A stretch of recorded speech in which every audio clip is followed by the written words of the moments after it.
तो दोस्तों चलते हैं इस चार्जर की प्रॉब्लम को समझने के लिए कि इसमें प्रॉब्लम क्या है। लेकिन किसी भी चार्जर को अगर आप शूट आउट करना चाहते हैं तो पहले आपको कहाँ से इसे चेक करना है मालूम होना चाहिए। तो वही तरीका मैं आपको अभी बताने जा रहा हूँ कि जैसे मान लीजिए अननोन फॉल्ट आया और अगर आपको पता नहीं कि चार्जर में क्या प्रॉब्लम है, तो कुछ मेन पॉइंट्स है जो मैं आपको बता रहा हूँ कहाँ कहाँ चेक किया जाता है। मल्टीमीटर को डायोड पे सेलेक्ट कीजिए।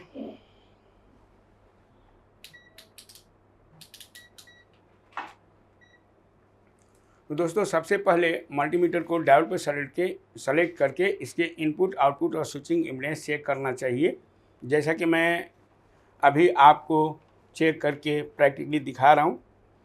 ये लाइव का ट्रैक है और ये न्यूट्रल का ट्रैक है। तो प्रोब हमें रखना है, रखने के बाद मल्टीमीटर डिजिट आके चला जाता है, मल्टीमीटर में डिजिट आके चला जाता है तो इनपुट से लेके एमएफसी तक सारे सर्किट सही मानी जाएगी। देखते हैं क्या होता है। अभी जैसा कि देखा गया, जैसे मैंने रखा तो डिजिट कुछ भी नहीं आया, तो ये प्रॉब्लम माना जाएगा कि यानी प्रॉब्लम है इसके अंदर। तो इस प्रॉब्लम को कैसे सॉल्व करें, क्या ख़राब है कि नहीं, इसके लिए क्या करना है हमें कि अब कुछ नियम को फॉलो करते हुए आपको याद रखना है कि रेड प्रोब लाइव पे रखना है। जैसे कि ये लाइव का ट्रैक है, लाइव का ट्रैक आप कैसे पहचानेंगे, क्योंकि उसके ट्रैक पे फ्यूज लगा होता है। जैसे कि आप यहाँ पे देख सकते हैं, ये फ्यूज है। तो फ्यूज वाले टर्मिनल को लाइव मानना है और उसके बाद रेड प्रोब को लाइव के ट्रैक पे रख देना है और सीधा ये एमएफसी का प्लस, यहाँ पे 2 एमएफसी लगे हैं, इसके प्लस पॉइंट इस साइड है, तो ये इसका पिन है। यहाँ पे हमें ब्लैक रखना है और लाइव के ट्रैक पर रेड रखना है। अगर लाइव के ट्रैक के सारे सीरीज कंपनी ठीक होंगे तो 400 से 800 ओम के बीच हमारा मल्टीमीटर शो करेगा। देखते हैं आ रहा कि नहीं। तो देखिए 487 आ रहा है, इसका मतलब लाइव ट्रैक के सारे कंपनी ठीक है। अब हमें न्यूट्रल के ट्रैक को जानना है कि न्यूट्रल का ट्रैक ठीक है या नहीं। इसके लिए आपको ब्लैक प्रोब को पुट करना है, यानी ब्लैक प्रोब को न्यूट्रल के ट्रैक पर रखना है। ये न्यूट्रल का ट्रैक है और रेड प्रोब को सीधा एमएफसी के माइनस, यानी इस कैपेसिटर का माइनस या ब्रिज का माइनस, जैसे कि ये ब्रिज का माइनस का टर्मिनल है, यहाँ पर रखेंगे। अगर ये सही होगा तो 400 से 800 ओम शो करेगा। देखते हैं क्या होता है। यहाँ पर रखने के बाद आप देख रहे हैं कि 490 ओम शो कर रहा है। इसका मतलब है लाइव और न्यूट्रल के सारे ट्रैक में जितने भी सीरीज कंपोनेंट लगे हुए हैं सब के सब ठीक हैं। लेकिन जब मैं इसका इनपुट इम्पीडेंस चेक कर रहा था तो नील आ रहा था। तो ऐसा क्यों, देखिए फिर से एक बार चेक कर रहे हैं। लाइव और न्यूट्रल के बीच कुछ नहीं आ रहा, हालांकि ये सारे सीरीज कंपोनेंट ठीक हैं, तो आना चाहिए था। तो अगर हमारा एमएफसी ये चार्ज होता है तो ऐसा केस आ जाएगा। तो ऐसी स्थिति में आपको कुल टेस्टिंग में, यानी कोई ना तो बिजली देना है ना बैटरी देना है, इस एमएफसी को इस तरह से डिस्चार्ज कीजिए और डिस्चार्ज करके दोबारा आप चेक कर लीजिए। अगर डिजिट आ गया तो इनपुट से लेके एमएफसी तक सारे कंपोनेंट ठीक है। अब देखिए डिजिट आके जा रहा है, इसका मतलब ये ओके है। अगर मान लीजिए अगर ऐसा करने के बाद भी, जैसे एमएफसी को डिस्चार्ज करने के बाद भी नहीं आता, तो जो मैंने इससे पहले रूल अप्लाई किया था उस तरह से भी आप पता कर सकते हैं। इसका मतलब यहाँ से लेके यहाँ तक सारे कंपोनेंट ओके हैं, यानी इनपुट से लेके एमएफसी तक सारे कंपोनेंट ठीक है। अब आते हैं स्विचिंग मॉसफेट पर। ये स्विचिंग मॉसफेट है, तो साइड के दोनों पिन यानी गेट एंड सोर्स के बीच जितना ओम इस मॉसफेट का आएगा, ठीक वैसा ही इस मॉसफेट का आना चाहिए। देखते हैं कितना आ रहा है इसका, कितना आ रहा है भाई बताइए, 32 या 31। तो इसका मतलब यहाँ भी 31 आना चाहिए, हालांकि 5 ओम आगे पीछे ओके माना जाएगा। 32 यानी लगभग ठीक है ये। फिर ड्रेन टू सोर्स, यहाँ पे ध्यान देना है कि ड्रेन पे ब्लैक प्रोब ही रहना चाहिए और सोर्स पे रेड प्रोब। तो 400 से 800 के बीच आना चाहिए। 427, यहाँ पे भी 427 आना चाहिए, ठीक है। यानी ये बिल्कुल सही है, मॉसफेट भी ड्रेन टू सोर्स। फिर ड्रेन टू गेट, यानी ड्रेन पे ब्लैक प्रोब और सोर्स पे रेड प्रोब रखना है, तो वो मैंने चेक करके दिखा दिया। अब आपको ड्रेन पर ब्लैक प्रोब और गेट पर सोर्स पर गेट पर रेड रखना है। तो देखिए जो इसका आएगा दूसरे मॉसफेट का भी सेम आना चाहिए, 454। इसका भी देखिए कितना रहा, 453, यानी ये मॉसफेट भी ठीक है और इससे जुड़े कंपोनेंट भी ठीक है। अब हमें क्या करना है, जो शॉर्टकी डायोड है इस साइड वाला, जो शायद दिख नहीं पाएगा, लेकिन यहाँ पर एक पेच लगा हुआ है, इसी के नीचे शॉर्टकी डायोड लगा होता है। इसका मैं पिन आपको दिखा देता हूँ। ये शॉर्टकी डायोड के पिन्स हैं। तो रेड प्रोब को साइड में रखना है, लेकिन ब्लैक प्रोब को बीच में, यानी एनोड पर, और सॉरी रेड प्रोब को आपको साइड में रखना है और ब्लैक प्रोब को कैथोड पे रखना है। तो दोनों साइड सेम ओम आना चाहिए, 300 से 600 के बीच। कितना आया? 340, 340। इसका भी देखते हैं, 340 होनी चाहिए, यहाँ भी 340, यानी यहाँ पे शॉर्टकी डायोड भी ठीक है। तो जब इनपुट आउटपुट और स्विचिंग इम्पीडेंस ओके आ जाए, तब हम इसमें बैटरी जोड़ेंगे और जोड़ करके पता करेंगे कि क्या प्रॉब्लम इसमें है या नहीं। एक बार बैटरी जोड़िए आप लोग। तो बैटरी को ऑन करने के बाद अब मल्टीमीटर के द्वारा हमें डीसी एरिया को पता करना है कि वो सही है या नहीं। इसके लिए आपको क्या करना है कि मल्टीमीटर को 20 वोल्ट के रेंज पे रखना है, और रखने के बाद पहले इस 3525 आईसी जो ओसिलेटर आईसी लगी है, इसकी सप्लाई चेक करनी है, ये ओके होनी चाहिए। बैटरी ऑन कर दिया आपने? तो चलिए देखते हैं 3525 आईसी के पिन नंबर 15 पे मैं वोल्टेज चेक करने जा रहा हूँ। 12 आना चाहिए, आ रही है। 13 पर भी 12 ही मिलनी चाहिए, वो भी सही है। 16 नंबर पिन पे 5 वोल्ट मिलनी चाहिए, ये भी सही है। और पिन नंबर 8 पर 0.4 वोल्ट, ये भी ओके है। और पिन नंबर 10 पर 3.1, यानी ये सारी वोल्टेज ओके आ रही है। इसका मतलब है कि जब इनपुट आउटपुट और स्विचिंग इम्पीडेंस ओके है, तो हमें क्या करना चाहिए, अब इसे हमें सप्लाई दे देनी चाहिए, यानी एसी देना चाहिए। और एसी दे करके पता करना चाहिए कि इसमें प्रॉब्लम क्या है। तो एसी देने के बाद अब हमें इसमें कोई एक्टिविटी देख रहे हैं, तो कोई एक्टिविटी हमें नहीं दिख रही, कोई एलईडी वगैरह नहीं चली। इसका मतलब है कि इसमें कुछ न कुछ प्रॉब्लम है इनपुट आउटपुट स्विचिंग इम्पीडेंस के बाद भी। तो इसको कैसे सॉल्व करेंगे? तो सबसे पहले हमें पता करना होगा कि इसमें एसी आ रही है या नहीं। एसी पे एडजस्ट कीजिए 600 वोल्ट। सबसे पहले एसी इनपुट चेक करेंगे, देखते हैं मिल रहा है या नहीं। ये फ्यूज है और ये न्यूट्रल, देखिए 220 वोल्ट आ रही है या नहीं, आ रही है 230। एमएफसी पे हमें 300 वोल्ट मिलनी चाहिए। एमएफसी पे वोल्टेज चेक करने के लिए ब्लैक प्रोब को एमएफसी के माइनस पे या ब्रिज के माइनस पे रख सकते हैं। जैसे कि ब्रिज एमएफसी के माइनस पे मैंने ब्लैक प्रोब रखा है, और सीधा ये एमएफसी है, एमएफसी के प्लस पॉइंट पे हमने चेक किया, तो यहाँ 300 वोल्ट डीसी मिलनी चाहिए। डीसी कीजिए 600 वोल्ट डीसी, 600 वोल्ट डीसी आ रही है कुछ 321, यानी इनपुट वोल्टेज आ रही है। एमएफसी की वोल्टेज भी ओके है, और उसके बाद 150 वोल्ट एमएफसी के प्लस माइनस जंक्शन पे मिलना चाहिए, जैसे कि यहाँ पे 185 मिल रहा है। यानी जो ये वोल्टेज मिल रही है 321, तो इसका आधा वोल्टेज, तो लगभग ठीक आ रही है। तो यहाँ तक तो इनपुट आ रही है, तो फिर कोई एक्टिविटी होनी चाहिए। अब कोई एक्टिविटी नहीं हो रहा है, तो हमें पता करना होगा कि क्या एसी सेंसिंग सर्किट काम कर रहा है या नहीं। ये हम कैसे पता करेंगे? इसके लिए हमें 3525 आईसी के पिन नंबर 10 पर जो 3.1 वोल्टेज आ रही थी, अगर एसी सेंसिंग सर्किट काम करेगा, यानी एसी देने के बाद 10 नंबर पिन लो हो जाना चाहिए, 10 नंबर की वोल्टेज 0 हो जाना चाहिए। देखते हैं हो रहा कि नहीं। कितना आ रहा? डीसी कीजिए उसको पहले, 20 वोल्ट डीसी, 3.1 वोल्टेज आ रही है। इसका मतलब है एसी सेंसिंग सर्किट काम कर रहा है कि नहीं कर रहा? नहीं कर रहा। राइट, नहीं कर रहा। इसका मतलब कंफर्म हो गया कि हमें एसी सेंसिंग सर्किट की तरफ जाना होगा। तो एसी सेंसिंग सर्किट इस साइड में आना है, जो लॉजिक बोर्ड पे लगा होता है।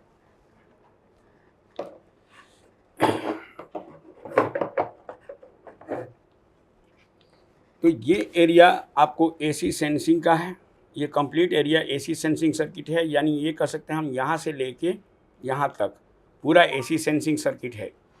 तो इसमें जो ये ट्रांजिस्टर लगा हुआ है, इसके बेस पर हमें 0 वोल्ट मिलना चाहिए एसी देने के बाद। तो एसी दिया हुआ है, देखते हैं। ग्राउंड मैंने यहाँ से ले लिया, ब्लैक प्रोब को हमने ग्राउंड पर रखा है और यहाँ पर हमें 0 वोल्ट मिलनी चाहिए, नहीं मिल रही है। हालांकि ये डीसी मोड में ओके माना जाएगा, लेकिन जैसे हम एसी देंगे तो ये वोल्टेज 0 होना चाहिए था, लेकिन नहीं हो रहा है। क्योंकि जब बेस की वोल्टेज 0 होगी तो कलेक्टर पे 5 वोल्ट आएगा, जो कि अभी नहीं हो रहा है। तो यहाँ पे 0.6 वोल्ट आ रहा है, इसका मतलब एसी सेंसिंग सर्किट काम नहीं कर रहा है। तो हम एसी सेंसिंग सर्किट, क्योंकि यहाँ से यहाँ तक है, कोई ना कोई चीज़ ख़राब है, इसको हमें देखना होगा। तो सबसे पहले ये दोनों टर्मिनल पे हमें 220 वोल्ट एसी चेक करना है, आ रही है या नहीं। 220 वोल्ट एसी चेक करने के 600 वोल्ट पे एडजस्ट करना है मल्टीमीटर को, और देखना है कि इन दोनों टर्मिनल पे एसी वोल्टेज आ रही है या नहीं आ रही है। इसका मतलब है ये जो तार वगैरह है ये टूटी फूटी तो नहीं है, ये देखनी पड़ेगी हमें। इसे बंद करके देखते हैं। इस साइड में इधर से कोई प्रोब लगाओ भाई, एक सिरे पर लगाइए, किसी एक पर। मल्टीमीटर बजर पे रखना होता है, बजर पर रखिए।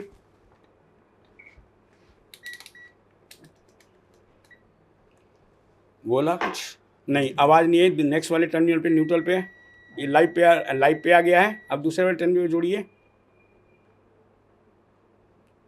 दूसरे टर्मिनल पे जोड़ने के बाद नहीं आया, इसका मतलब यहाँ से कुछ ना कुछ टूटा हुआ है। ये देखिए, यहाँ से शायद ये खुल गया या टूट गया, तो इसके कारण ये नहीं आ रहा था। अब इसे जोड़ते हैं और जोड़ करके देखते हैं कि इसमें आगे प्रॉब्लम है या ठीक हो रहा है। जोड़िए इसे।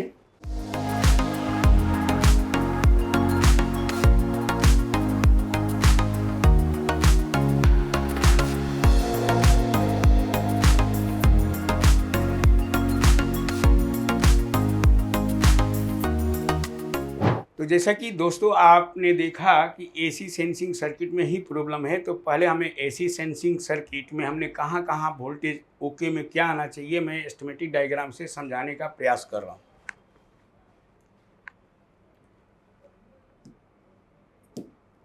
लाइव और न्यूट्रल आता है जो लॉजिक बोर्ड पे, और सबसे पहले यहाँ पर एक डायोड लगा होता है और फिर 2 रजिस्टर जो कि हाई वैल्यू के होते हैं, और इस ट्रैक में एक जो कि चार्जिंग ऑन एलईडी होती है ये लगा है, और फिर 2-3 रजिस्टर इसके साथ भी लगे होते हैं। और ये पहले ऑप्टो कपलर में जाता है, और ऑप्टो कपलर जैसे कि 2, 3 और 4, इस ट्रैक पर एक रेसर के द्वारा 5 वोल्ट की सप्लाई आती है। 5 वोल्ट कहाँ से आएगा? फ्रॉम पिन नंबर 1 ऑफ 7, या इसका पूरा नंबर है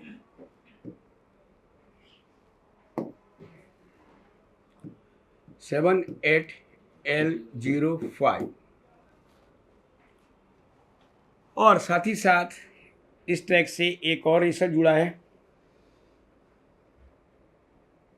और फिर एक ट्रांजिस्टर, और इसी ट्रैक से एक जीनर भी लगा हुआ है,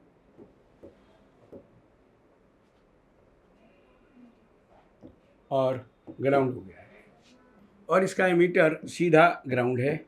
और फिर इसी ट्रैक से एक जंपर के द्वारा कंट्रोलर आईसी के पिन नंबर 21 पे गया है, to pin number 21 of 16F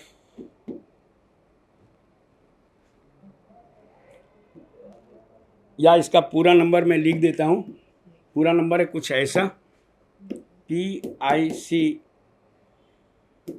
16F 722A।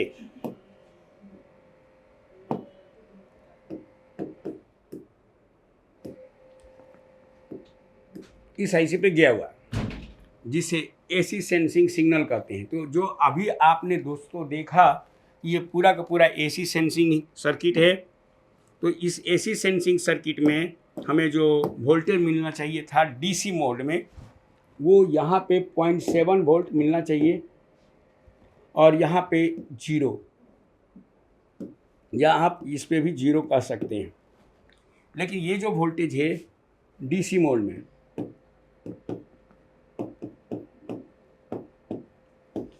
तो DC मोड में ये वोल्टेज मिल रहा है तो इसे ओके मानेंगे। लेकिन जब हम AC देंगे तो ये वोल्टेज हमें 0 होना चाहिए। तो DC मोड में वोल्टेज तो ओके आ रहा है, जब AC दे देंगे तो ये 0 मिलना चाहिए था। यही फॉल्ट है, क्योंकि यहाँ पे हमें जो अभी फॉल्टी कंडीशन है कि ये आपको DC मोड में तो ओके है, लेकिन जैसे ही हम AC देंगे तो ये वोल्टेज हमें 0 हो जाना चाहिए था, जो नहीं हो रहा है।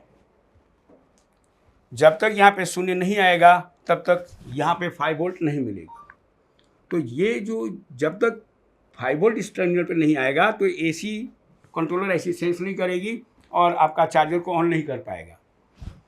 तो हमने देखा कि यहाँ पर 0.7 वोल्ट मिल रहा है और यहाँ पे 0 वोल्ट मिला, जबकि यहाँ पे मिलना चाहिए ओके कंडीशन में 5 वोल्ट, ये ओके मिलना चाहिए था, जो नहीं मिल रहा है।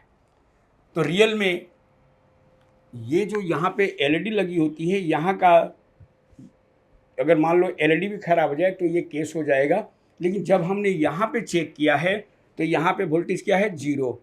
अगर यहाँ पे अगर 0 वोल्ट है तो ऑलरेडी आपका ऑप्टो कपलर काम नहीं करेगा, और ऑप्टो कपलर काम नहीं करेगा तो इसके बेस को हाई, जो हाई है वो लो नहीं करेगा, लो नहीं करेगा तो ये पिन हाई नहीं होगी और चार्जर ऑन नहीं होगा। तो प्रेजेंट टाइम में अब हमने इसके साथ जो यहाँ से लाइव न्यूट्रल का वायर टूटा हुआ था, अब देखते हैं कि वोल्टेज आया या नहीं और ये सर्किट ठीक हुआ या नहीं। यहाँ पे मैं आपको बताना चाहूँगा कि जो ब्लैक वाला वोल्टेज है ये ओके माना जाएगा जब इसमें AC दी जाएगी। अगर AC देते ही ये वोल्टेज 0 हो गया, इसका मतलब समझ लेना कि AC सेंसिंग सर्किट काम कर गया। तो चलते हैं मेन बोर्ड पे, देखते हैं कि ऐसा हुआ या नहीं। तो दोस्तों अब देखिए, जैसे कि बिजली दे दी गई है और ये LED जल गया, जो कि मेंस LED है। इसका मतलब है कि इसमें बिजली आ गई है, और फिर भी मैं एक बार बिजली इसमें चेक करके देखता हैं कि आया या नहीं। वैसे आनी चाहिए, LED जल गई है तो राइट। यहाँ पे वोल्टेज आपको मिल गया 220 आ गई, राइट आ गई है। अब वही चीज़ हमें देखनी है कि क्या इसके बेस पे 0 हुआ या नहीं। जो AC सेंसिंग ट्रांजिस्टर है उसके बेस पे हमें 0 वोल्ट मिलनी चाहिए AC देने के बाद। तो फिर ब्लैक प्रोब को हमने ग्राउंड पे रखा है और इस पे वोल्टेज चेक कर रहे हैं, 0 हो चुका है। देखिए दोस्तों, और अब इसके कलेक्टर पे हमें 5 वोल्ट मिलनी चाहिए, मिली है या नहीं। बैटरी ऑन कीजिए, बैटरी ऑन नहीं है शायद। फिर से एक बार देखिए, मैंने बैटरी ऑन किया है और 0 हो गया, और अब यहाँ पे 5 वोल्ट आ गया। इसका मतलब AC सेंसिंग सर्किट अपना काम कर चुका है। अब देखते हैं AC सेंसिंग करने के बाद देखिए चार्जिंग ऑन चालू हो गई है और ये सर्किट भी चालू हो गया। लेकिन इसमें एक और नया फॉल्ट है, आप सुन रहे होंगे साउंड, जबकि फ़ैन वगैरह सब चल गया है, एम्पियर वगैरह भी बनने की कोशिश कर रहा है, लेकिन ये साउंड बहुत ही खतरनाक है, जिसे व्हिस्लिंग साउंड कहते हैं। अब देखिए बंद हो करके कुछ एम्पियर बनी है, लेकिन इसमें व्हिसल नहीं आना चाहिए। अगर व्हिसल आ गया तो दिक्कत करेगा। तो व्हिसल क्यों आ रहा है ये देखते हैं इसके अंदर। तो दोस्तों एक फॉल्ट तो ठीक हो गया है, अब दूसरा फॉल्ट इसमें व्हीसल का है, व्हिस्लिंग साउंड फ्रॉम चार्जर। तो ये प्रॉब्लम क्यों और कैसे आता है? तो दोस्तों, जैसा कि आपने देखा कि एक तो प्रॉब्लम इसमें सॉल्व हो गया और चार्जर भी ऑन हो गया है, लेकिन इसमें व्हीसल की आवाज़ आ रही है जिसे कहते हैं व्हिस्लिंग साउंड फ्रॉम चार्जर। ये एक बहुत ही खतरनाक प्रॉब्लम होता है। किसी भी चार्जर के अंदर अगर व्हीसल आए तो आपको अलर्ट रहना है, क्योंकि व्हीसल का मतलब होता है अलर्ट रहिए, देखिए इसमें क्या दिक्कत है। व्हीसल आने के कई रीज़न हो सकते हैं, जैसे कोई कंपोनेंट अगर लूज है तो हो सकता है, और कोई कैपेसिटर कमज़ोर है या ख़राब है, वीक है तो हो सकता है, या ड्राइवर ट्रांसफार्मर या एसएम ट्रांसफार्मर या कोई कॉइल का कोर अगर लूज है तो हो सकता है। यहाँ तक कि एसएम ट्रांसफार्मर भी ख़राब होता है इस केस में। तो हमें सबसे पहले डायरेक्ट एसएम को नहीं कर सकते हैं, पहले लूजिंग देखना होगा, और लूजिंग के बाद कोई न कोई कैपेसिटर्स, और वो कैपेसिटर्स वो नॉन पोलराइज भी हो सकता है, पोलराइज भी हो सकता है। ये हम कैसे पता करेंगे? इसके लिए आप फिजिकल देख सकते हैं। जैसे कोई कैपेसिटर फूला है तो आप उसे चेंज करेंगे, या कोई टूटा है उसे चेंज करेंगे, या कोई कैपेसिटर में अगर जंग लगा हुआ है तो उसे खोल करके साफ करके लगाना चाहिए, या फिर नया लगा देना चाहिए। अगर ये सब करने के बाद भी प्रॉब्लम सॉर्ट आउट नहीं होता है तो ऐसी स्थिति में आपको एसएम ट्रांसफार्मर को बदलना पड़ता है। तो आइए देखते हैं कि क्या हमें इसमें एसएम बदलना चाहिए या नहीं, या इसमें है क्या ख़राब, ये भी देखते हैं। क्योंकि इसमें एक फॉल्ट तो सॉल्व हो गया है, अब दूसरा में कैसे ठीक करना है वो भी आप इसी वीडियो में देखिए। तो दोस्तों, जैसा कि इसमें एक फॉल्ट तो ठीक हो गया, एसी सेंसिंग वाला चार्जर ऑन भी हो गया है, लेकिन प्रॉब्लम आ रही है व्हीसल की। तो इस प्रॉब्लम को कैसे सॉल्व करेंगे? तो जैसे कि मैंने बताया कि यहाँ पे जो ये मेन फिल्टर कैपेसिटर यानी एमएफसी है, अगर ये फूला फटा है तो भी व्हीसल आ सकती है। तो जैसा कि आप देख रहे हैं कि ये बिल्कुल नीट एंड क्लीन है, वैसे आप हाथ से भी इसे छू करके देख सकते हैं। अगर एकदम हाथ आपका मक्खन की तरह चल रहा है तो इसका मतलब ये सही है, ये बिल्कुल सही दिख रहा है। अब आते हैं नेक्स्ट कि यहाँ का जो आउटपुट फिल्टर कैपेसिटर है ये भी फूला नहीं है। हालांकि ये व्हीसल के आने के कारण हो सकते हैं, लेकिन यहाँ पे फूला नहीं है, इसका मतलब हम इसे नहीं चेंज करेंगे। ये कॉइल भी ख़राब होने से व्हीसल आ सकती है, या इसका कोर टूटने से भी ऐसा होता है, जबकि ये कॉइल सही दिख रहा है। अब रहा सवाल ये कोर को मैं हिला रहा हूँ, देखिए बिल्कुल नहीं हिल रहा है, पूरा का पूरा ट्रांसफार्मर हिल रहा है लेकिन कोर नहीं हिल रहा। इसका मतलब ये भी ठीक है इस तरह से। हाँ, यहाँ पे ये देखिए थोड़ा सा आप देख सकते हैं ये हिल रहा, ये जो कोर है हिल रहा है, जबकि ये कोर नहीं हिल रहा। तो ये कोर के लूज होने से भी ये फॉल्ट आ सकता है। उसी तरह से हम इसको भी देख सकते हैं, ये पूरा का पूरा बिल्कुल नहीं हिल रहा, तो ये कोर लूज है। एक तो ये दिख रहा है, फिर हमें ये कैपेसिटर्स वगैरह देखने होंगे, कोई टूटे फूटे ढीले ढाले तो नहीं है। ये शायद टूटी हुई लग रही है, लगी टूटी हुई भाई, हाँ राइट, ये टूटी हुई लग रही है। और यहाँ पर भी ये हल्का हिल रहा है लेकिन टूटा नहीं। तो ये कैपेसिटर तो टूटी हुई दिख रही है साफ कि टूटी हुई है, ये जंग लग करके। ये वाला अगर आप दिखा पाएँ तो ये एकदम टूटी हुई है, आप यहाँ से देख सकते हैं। तो इसे हमें चेंज करना होगा, तो ये चीज़ सही हो जाएगी। एक तो फॉल्ट ऐसे दिख गया, और दूसरा ये वाला नहीं हिल रहा, यानी यहाँ से एक ब्रेक हो गया है, ये सीधा जंग लगने के बाद ये टूट जाते हैं, ये भी आपको देखना पड़ेगा। तो ये टूटा हुआ साफ दिखा, और ये कोर, ये दोनों को हमें सही करना होगा, तो ये व्हीसल ठीक हो जाएगा। अब इसको हम कोर को कैसे टाइट करें?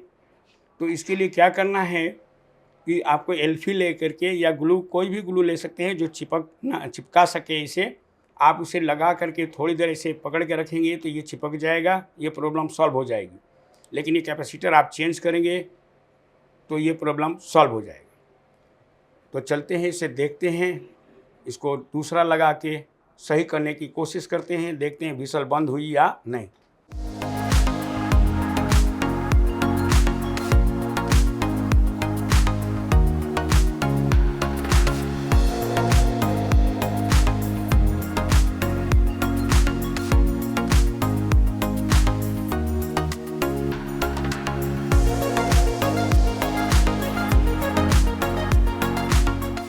दोस्तों हमने जैसा कि आप देख रहे हैं कि ऊपर से एक पुराना ही कैपेसिटर मैंने किसी चार्जर से खोल के लगाया है। इसका भी वैल्यू 104 है। अब मैंने यहीं से टूटा हुआ था नीचे, तो मैंने उसे ऊपर लगा दिया है और लगाने के बाद देखते हैं कि प्रॉब्लम सॉल्व हुआ या नहीं। अब ध्यान से सुनिए, आवाज़ आ रही है या नहीं इसके अंदर। चार्जर चालू हो गया। अब देखिए व्हीसल नहीं आ रही है, जबकि तुरंत आ रहा था उस समय। अब ये चार्जर से व्हीसल आना बिल्कुल बंद और चार्जर भी चालू हो गया, पंखा वगैरह भी चल गया। और अगर हम देखें तो एम्पियर भी बनना चालू हो गया। आप एक बार बोर्ड की तरफ दिखा दीजिए।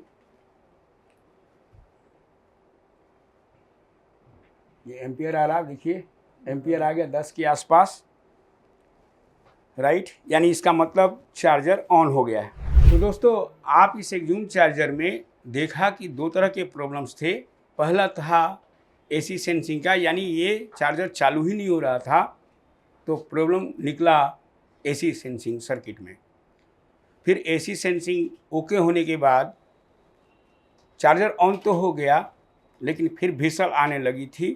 तो व्हीसल के प्रॉब्लम को कैसे सॉल्व करेंगे इसके बारे में मैंने पूरी जानकारी दी है। तो फाइनली इसमें क्या मिला, एक कैपेसिटर टूटा हुआ था जो कि ऑसिलेटर विभाग में लगा हुआ था।